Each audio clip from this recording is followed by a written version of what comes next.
Planning to go to Nara Deer Park? Try niyong daanan ng Okumura Commemorative Museum. It is along the main road from the east exit of the Nara train station.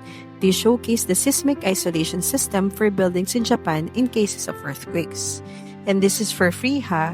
They will just ask you from which country are you from. Katulad nitong building na hinihila-hila ni Maki to compare earthquake impacts on buildings kapag wala at mayroong seismic isolation system. Also, may diorama of two buildings to show the difference kapag meron at walang seismic isolation system. You just have to press start. Sobrang realistic ng pagkakagawa and very educational and fascinating at the same time. And syempre, hindi complete ang experience natin kung hindi ko susubukan. So, I sat on the earthquake chair. This simulates intensity 6 earthquakes in different areas of Japan. The first two is without seismic isolation system.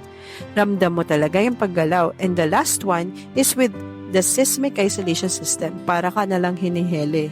Grabe no, ang galing talaga ng technology ng Japan. Sana dumating ang panahon na magkaroon din tayo nito sa Pilipinas.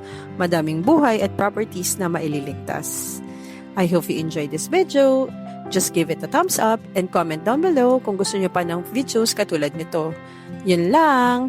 Bye!